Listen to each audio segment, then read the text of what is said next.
پھر اس سرزمین میں علامہ اقبال جیسی شخصیت پیدا ہوئی ہے.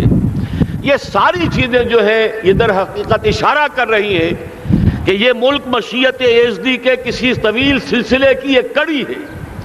اور وہ سامنے آ گیا تھا کہ سن 47 میں یہ قائم ہوا ہے، اور پورے 9 مہینے بعد 14 اگست اور 13 مئی 14 اگست سن 47 اور 13 مئی سن 48 پورے 9 مہینے بعد اسرائیل عالم وجود میں آ گیا.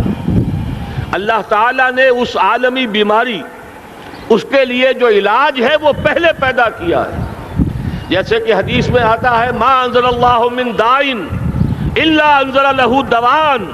اللہ تعالیٰ نے کوئی بیماری ایسی نہیں اتاری کہ جس کا علاج بھی نہ اتار دیا ہو. اور جیسے کہ ماں کی چھاتیوں میں بچے کی ولادت سے پہلے دودھ پیدا ہو جاتا ہے، اس کی غذا کا بندوبست پہلے ہو جاتا ہے، اسی طریقے سے اسرائیل کا جو فتنہ اٹھنے والا تھا اس کی سرکوبی کے لیے پاکستان وجود میں آیا ہے. اور آج وہ مرحلہ آ گیا ہے تاریخ کا ایک عظیم موڑ. آپ دیکھیں گے کہ بڑی مشابہت پیدا ہو گئی ہے. ایک طرف بظاہر امریکہ کی مرضی کے خلاف اسرائیلی وزیر اعظم نتن یاہو وہ بڑا ایک غرور کا اور بڑے تکبر کا مظاہرہ کر رہا ہے، اور وہ پورا پیس پروسیس جس پر نہ معلوم کتنا وقت صرف ہوا تھا، کتنی محنتیں ہوئی تھیں، کتنے راؤنڈز آف ٹاکس ہوئے تھے، کبھی واشنگٹن میں ہوئے، کبھی اوسلو طرز کا کوئی معاہدہ ہوا ہے، کبھی پھر اور اس کے بعد پیشی ہوئی تھی میڈرڈ کے اندر بھی. لیکن وہ سارا پیس پروسیس جو ہے اس کی دھجیاں کر رہا ہے. وہ وقت بالکل قریب نظر آ رہا ہے کہ یروشلم کے مسئلے پر وہاں بٹی دہک اٹھے گی. اور احادیث نبویہ میں جو خبریں دی گئی ہیں کتاب الملاحم کی احادیث میں معلوم ہوتا ہے کہ اب اس کا آغاز ہونے والا ہے. نتن یاہو کو امریکہ کے خلاف جانے کا اصل میں حوصلہ کیوں پڑ رہا ہے؟ اس لیے کہ اسے معلوم ہے کہ فرنگ کی رگیں جہاں پنجہ یہود میں ہے، چاہے کلنٹن ہو یا کلنٹن کا باپ ہو، یہودی لابی وہاں کی اتنی مضبوط ہے، کانگریس میں اور سینٹ میں ان کا اتنا اثر ہے کہ کوئی بھی وہاں شخص بڑے سے بڑا طاقتور اور بڑے سے بڑا اختیارات کا حامل اسرائیل کی مرضی کے خلاف نہیں جا سکتا. یہی معاملہ یہاں نظر آ رہا ہے. بظاہر تو ناراضگی کا اظہار ہوا ہے، لیکن یہ بات اب تو کھلتی چلی جا رہی ہے. حقیقت یہ ہے کہ یہود اور ہنود کا بڑا گہرا لنک قائم ہو چکا ہے، اور یہ بھٹیاں اب دونوں طرف دہکیں گی. میں اس سے پہلے بارہا کہہ چکا ہوں، ملت اسلامیہ تقریباً 150 کروڑ افراد پر مشتمل ہے، لیکن اس میں سے تقریباً 20 کروڑ عرب ہیں. ان کو اللہ نے خصوصی فضیلت دی تھی. یہ تھے کہ جن کی زبان میں قرآن نازل ہوا. خود محمد عربی صلی اللہ علیہ وسلم عرب تھے، انہیں جو فضیلت عطا کی تھی. لیکن بدقسمتی سے اس دور میں آ کر بھی انہوں نے آزادی حاصل کرنے کے بعد بھی اپنا قبلہ درست نہیں کیا. کسی نے ماسکو کی طرف رخ کیا، کسی نے واشنگٹن کا رخ کیا، اللہ اور اس کے رسول کی طرف رخ نہیں ہوا. واقعہ یہ ہے کہ مجرم ہیں. دوسرے بڑے مجرم 150 کروڑ میں سے 10% یہ 15 کروڑ مسلمان ہیں. حالیہ جو سینسس ہمارا ہوا ہے اس کے بعد اندازہ ہو رہا ہے کہ یہاں کی آبادی 15 کروڑ ہو چکی ہے. 10% امت مسلمہ کا مسلمانان پاکستان ہے. اور یہ اس اعتبار سے کہ اسلام کے نام پر ملک بنا کر نصف صدی گزار چکے، لیکن یہاں پر اسلام کا بول بالا نہیں ہوا، کتاب و سنت کی بالادستی پر اعلان نہیں ہوا. دستور میں ساری اسلامی دفعات موجود، لیکن اس کے ساتھ ہی ایسے خلا موجود، چور دروازے موجود کہ کوئی دفعہ بھی مؤثر نہیں ہے. یہ منافقت کا پلندہ لے کر ہم چل رہے ہیں اس دستور کو، اس دستور مملکت پاکستان کو. لہذا واقعہ یہ ہے کہ یہ بھٹی جو ہے اب ہماری آزمائش کے لیے آگ آد ابراہیم ہے، نمرود ہے. کیا کسی کو پھر کسی کا امتحان مقصود ہے؟ اس لیے میں نے وہ آیت بھی آپ کو سنائی، وَلَنَبْلُوَنَّكُمْ بِشَيْءٍ مِّنَ الْخَوْفِ وَالْجُوعِ. آج کی صورتحال پر غور کیجئے، کس درجے یہ الفاظ ہمارے جو ہیں وہ ثابت ہو رہے ہیں اور جس اپلائی ہو رہے ہیں. ایک خطرہ پیدا ہو چکا ہے. واقعہ یہ ہے کہ کوئی کرائسس ہو، کوئی خطرہ ہو، کوئی اندیشہ ہو تو قوم جاگ جایا کرتی ہے. اور اس کے بعد حقیقت یہ ہے اگر ہم نے جرأت کر لی، اور مجھے یقین ہے کہ ہو جائے گا، کچھ لیت و لال ہے، کچھ تاخیر ہے، حکومت کے کچھ اعلانات دو طرفہ سے بھی آ جاتے ہیں، لیکن مجھے یقین ہے یہ دھماکہ ہوگا، یہ مشیت اعزدی ہے، یہ شدنی امر ہے، یہ ہوگا۔ اور اس کے بعد یقیناً اس آیت مبارکہ کا دوسرا لفظ ہم پر منطبق ہوگا، وَلَنَبْلُوَنَّكُمْ بِشَيْءٍ مِّنَ الْخَوْفِ وَالْجُوعِ۔ یہاں دوسرا لفظ بھوک کا لفظ ہے، ہم پر سختیاں آئیں گی یقیناً۔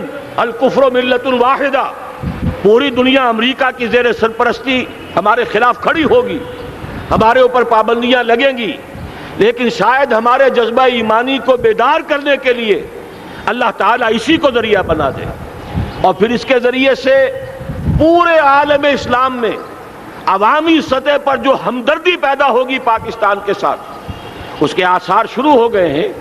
کبھی قطر کی طرف سے خبر آ رہی ہے، کبھی الاحرام کا جو ہے وہاں بات سامنے آ رہی ہے۔ معلوم ہو رہا ہے کہ جو بھی پبلک اوپینین ہے پورے عالم اسلام میں، اس کی وجہ کیا ہے؟ میں نے اپنے پچھلے جمعے کے خطاب میں عرض کیا تھا کہ جیسے پاکستان سلطنت خداداد پاکستان ہے، ایسے ہی اس کی ایٹمی صلاحیت یہ بھی خداداد ہے، اللہ نے چھپر پھاڑ کر ہمیں دی ہے۔ ایسا نہیں تھا کہ ہم نے لیبارٹریاں بنائی ہوں، ہمارے سینکڑوں اور ہزاروں سائنسدان ریسرچ میں لگے ہوئے ہوں، نہیں، اچانک اللہ تعالیٰ کی طرف سے ہمیں ایک نعمت غیر مترقبہ عطا ہو گئی ڈاکٹر عبدالقدیر کی شکل میں۔ پھر نہ معلوم کس کس ذریعے سے اس پروگرام کو آگے بڑھانے کے لیے جن پرزوں کی ضرورت تھی، کس کس ذریعے سے وہ پرزے یہاں پہنچے ہیں۔ یہ بھی خالص خداداد صلاحیت ہے، اور اس کو سمجھ لینا چاہیے کہ یہ ہمارے لیے ایک فرض کفایہ کے درجے میں ہے پوری امت مسلمہ کی طرف سے۔ اس کی وجہ کیا ہے؟ پورے عالم اسلام میں کہیں اور یہ صلاحیت موجود نہیں۔ کچھ ایٹمی دانت نکلنے کا امکان پیدا ہوا تھا عراق میں، آپ کو معلوم ہے کئی سال پہلے اسرائیل کے جیٹس آئے اور اس کی ایٹمی تنصیبات کو تہس نہس کر کے چلے گئے۔ اس کے بعد جو کچھ ہوا ہے خلیج کی جنگ میں، اس کا اگلا پچھلا کھایا پیا سارا اگلوا دیا، اور اس کے لیے جو پابندیاں ہیں شدید سے شدید تر ابھی تک چلی آ رہی ہیں۔ تو اچھی طرح سمجھ لیجئے کہ پورے عالم اسلام میں صرف ایک پاکستان ہے، پوری دنیا میں صرف ایک ملک ہے جو اسلام کے نام پر بنا، پورے عالم اسلام میں صرف ایک ملک ہے جس کے پاس ایٹمی استعداد ہے۔ ان دونوں چیزوں کو سامنے رکھیے تو پھر مشیت اعزدی میں مختلف چیزیں جو اللہ تعالیٰ کی اس تدبیر کے اندر موجود ہیں، اس کی کچھ نہ کچھ کڑیاں جو ہیں ملتی نظر آتی ہیں۔ لہذا اگر یہ معاملہ ہو جاتا ہے تو یقیناً اگرچہ سختی آئے گی، وَلَنَبْلُوَنَّكُمْ بِشَيْءٍ مِّنَ الْخَوْفِ وَالْجُوعِ، لیکن ایک تو یہ کہ اس قوم کے اندر سے انشاءاللہ جذبہ ایمانی برآمد ہوگا، اس قوم کے اندر سے ایثار اور قربانی کے جذبات برآمد ہوں گے، پورے عالم اسلام کی اخلاقی سپورٹ اسے حاصل ہوگی۔ اور میں یہ سمجھتا ہوں کہ جیسے نوائے وقت نے بھی بہت اچھا کیا، کل یا پرسوں کے اپنے جو سر وقت پر وہ احادیث شائع کر دی ہیں، جن میں سے دوسری حدیث بڑی معنی خیز ہے۔ حضور نے فرمایا اصابتان احرزہم اللہ من النار، دو لشکر ایسے ہیں کہ جن کو اللہ تعالیٰ نے جہنم کی آگ سے چھٹکارے کا پروانہ دے دیا، وہ لشکر جو ہیں وہ جہنم کی آگ سے چھٹکارا پا گئے، احرزہم اللہ من النار۔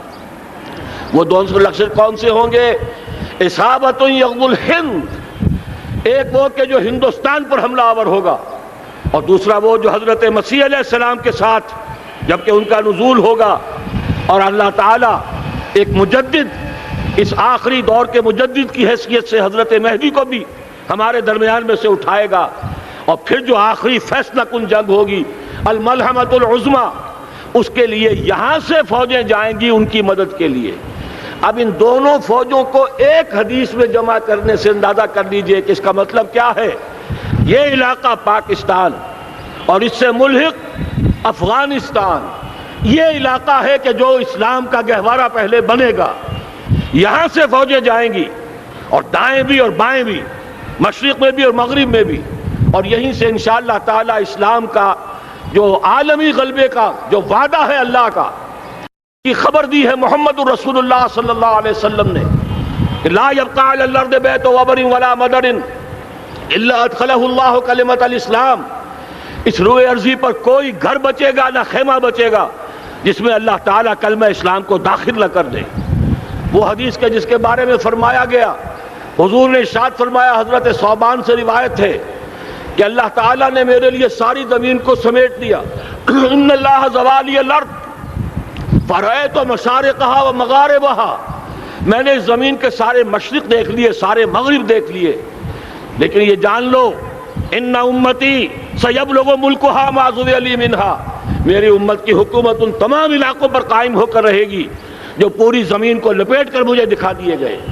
یہ وعدہ پورا ہونا ہے، اور اس وعدے کا نقطہ آغاز یہی سرزمین، اور جیسا کہ ہمیں افغانستان میں آثار نظر آ رہے ہیں، ایک خالص دینی مذہبی حکومت قائم ہو چکی ہے۔ افغانستان کا 80% علاقہ امن کا گہوارہ بن چکا ہے، علماء کی وہاں قیادت ہے اور حکومت ہے۔ یہ پاکستان اور افغانستان مل کر، جیسا کہ آپ کو یاد ہوگا میں نے جب تجویز پیش کی تھی کہ حکومت پاکستان فوراً تسلیم کرے طالبان کو، اللہ کا شکر ہے، میں یہ نہیں کہتا کہ میرے کہنے کی وجہ سے ہوا، لیکن بہرحال اللہ کا فضل ہوا کہ چند دن کے بعد ہی حکومت پاکستان نے تسلیم کر لیا طالبان کی حکومت کو۔ میری دوسری تجویز ابھی پینڈنگ ہے، پاکستان اور افغانستان کا کے درمیان کانفیڈریشن قائم کیا جائے۔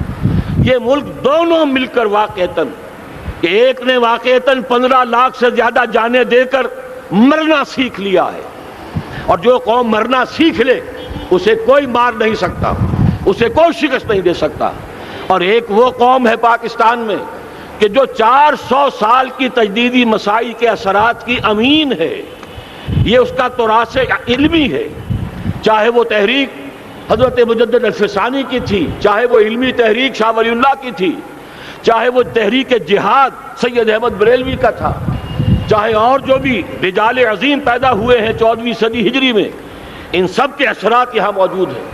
یہ چیزیں مل کر وہ طاقت بنے گی کہ یہاں سے اسلام پھر پھیلے گا، مشرق کی طرف بھی مغرب کی طرف بھی۔ اصابۃ تغزو الہند و اصابۃ مع عیسیٰ ابن مریم، یہ چیزیں جو ہونی ہے الحمدللہ، میں سمجھتا ہوں کہ اب تیزی کے ساتھ حالات اس رخ پر جا رہے ہیں۔ کہیں فرمایا ان ینصرکم اللہ فلا غالب لکم، اگر اللہ تمہاری مدد کرے تو کوئی تم پر غالب نہیں آ سکتا، وَإِن یخذلکم، اور اگر خدا نہ خواستہ اللہ تعالیٰ ہی اپنی مدد تم سے کھینچ لے، واپس لے لے، سلب کر لے، ان یخذلکم، تمہیں چھوڑ دے، فمن ذا الذی ینصرکم من بعد، تو پھر کون ہے جو تمہاری مدد کر سکے گا۔ اس مرحلے پر سیاسی جماعتیں اپنی جو ان کا مزاج ہے اس کے مطابق چاہتی ہیں کہ کیپٹلائز کریں، پولیٹیکل مفادات حاصل کریں۔ بہرحال میرے نزدیک ایک کنسنسس ہونا چاہیے، ایک نقطے کا دھماکہ ہونا چاہیے، اور نمبر 2، اللہ اور اس کے رسول کے ساتھ صلح اور اللہ کی مدد کی ضمانت حاصل کرنے کے لیے کتاب و سنت کی ٹوٹل بالادستی، پورے دستور پاکستان میں کوئی شے اس کے منافی ہو اس کو نکال کر باہر کر دیا جائے، نفاق سے پاک کر دیا جائے۔ جیسے دعا ہے اللہم ربنا طہر قلوبنا من النفاق، اسی طرح دعا مانگیے کہ اللہ ہمارے ملک کے دستور کو نفاق سے پاک کر دے، اور وہ ساری ترامیم جن کا کہ ہم نے ایک مہم بھی چلائی تھی، وہ ترامیم جس کا تقریباً وعدہ کیا تھا نواز شریف صاحب نے، جس کے لیے 2 مرتبہ ایک محفل میں کہا تھا راجہ ظفر الحق صاحب سے کہ راجہ صاحب پھر تیاری کیجئے اور دستور کی ترمیم کا بل تیار کیجئے، لیکن یہ کہ معلوم ہوتا ہے کوئی بڑا ہاتھ ایسا تھا جس نے روک دیا ہے۔ یہی ہاتھ ہے جو آج ہمیں ایٹمی دھماکہ کرنے سے روک رہا ہے۔ ہمیں چاہیے کہ یہ دونوں دھماکے بیک وقت کریں، اور ان دونوں دھماکوں کے بعد پھر چاہے دنیا کی کوئی طاقت ہماری دشمن بن جائے، ہمارے لیے اللہ تعالیٰ کی مدد و نصرت ہوگی۔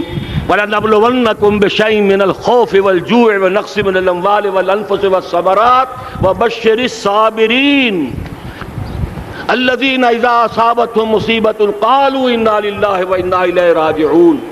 تو قوم انشاءاللہ تعالی، میں یہ سوچا کرتا تھا قوم مردہ ہے، بے حس ہو چکی ہے، دین سے عام طور پر بیزاری پیدا ہوتی جا رہی ہے، جو ہمارے دینی قیادت ہے اس سے بھی لوگوں کے اندر مایوسی پیدا ہو رہی ہے۔ کیسے ہوگا؟ میں نے بارہا کہا جب میں یہ شواہد دیکھتا ہوں جو حدیث میں ہے، جس کی خبریں دی گئی ہیں، 400 سال کی تاریخ دیکھتا ہوں، تو مجھے پاکستان کا مستقبل بہت شاندار نظر آتا ہے۔ یہ تو مشیت ایزدی میں کسی بہت اہم رول کو پلے کرنے کے لیے قائم ہوا ہے۔ جب میں زمینی حالات کو دیکھتا ہوں تو مایوسی ہوتی ہے، لیکن میں یہ سمجھتا ہوں کہ وہ وقت آ گیا ہے کہ جس میں یہ قوم جھنجھوڑی جائے۔ ایک دفعہ کا یہ جھنجھوڑا جانا انشاءاللہ تعالی ہمارے بہت سے دل اندر دور کر دے گا۔ آخر چینی کیا تھے؟ ایک 10 صدی پہلے کے چینی افریقی قوم آج کہاں سے کہاں پہنچ گئی ہے۔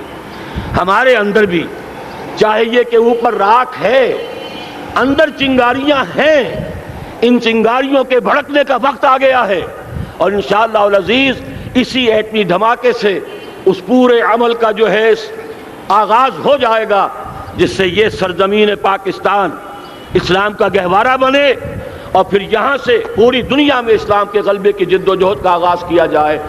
بس میں اسی پر اکتفا کر رہا ہوں۔ اللہ تعالیٰ سے دعا کرتا ہوں کہ وہ ہمارے حکمرانوں کو، اگر تو کوئی تاخیر ہو رہی ہے انتظامی امور کی وجہ سے، کوئی بات نہیں، بہرحال معاملہ ایک اچانک ہو گیا ہے، لیکن مجھے توقع ہے کہ انشاءاللہ وہ دھماکہ ہوگا اور جلد ہوگا۔ اگر کوئی تذبذب ہے تو ہم اللہ تعالیٰ سے دعا کریں گے وہ نواز شریف صاحب کے دل کو پھیر دے اور اس کے اندر استقامت پیدا کر دے، اور دوسرے یہاں کی سیاسی جماعتوں کو بھی یہ توفیق دے کہ کوئی اور سیاسی مسئلہ اس وقت نہ اٹھائیں، اور جو بھی یہاں پہ مذہبی اور دینی عناصر ہیں انہیں اللہ توفیق دے کہ وہ اس دھماکے کا مطالبہ کرنے کے ساتھ ساتھ، بلکہ میں یہ سمجھتا ہوں کہ اس سے بھی زیادہ زوردار انداز میں دستور پاکستان سے منافقت کے خاتمے اور کتاب و سنت کو سپریم لا قرار دینے کی ترمیم جو ہے اس کا دھماکہ بھی کیا جائے۔ اللہ تعالیٰ ہمیں اس کی توفیق عطا فرمائے۔ اقول قولی ھذا واستغفر اللہ لی ولکم ولسائر المسلمین والمسلمات۔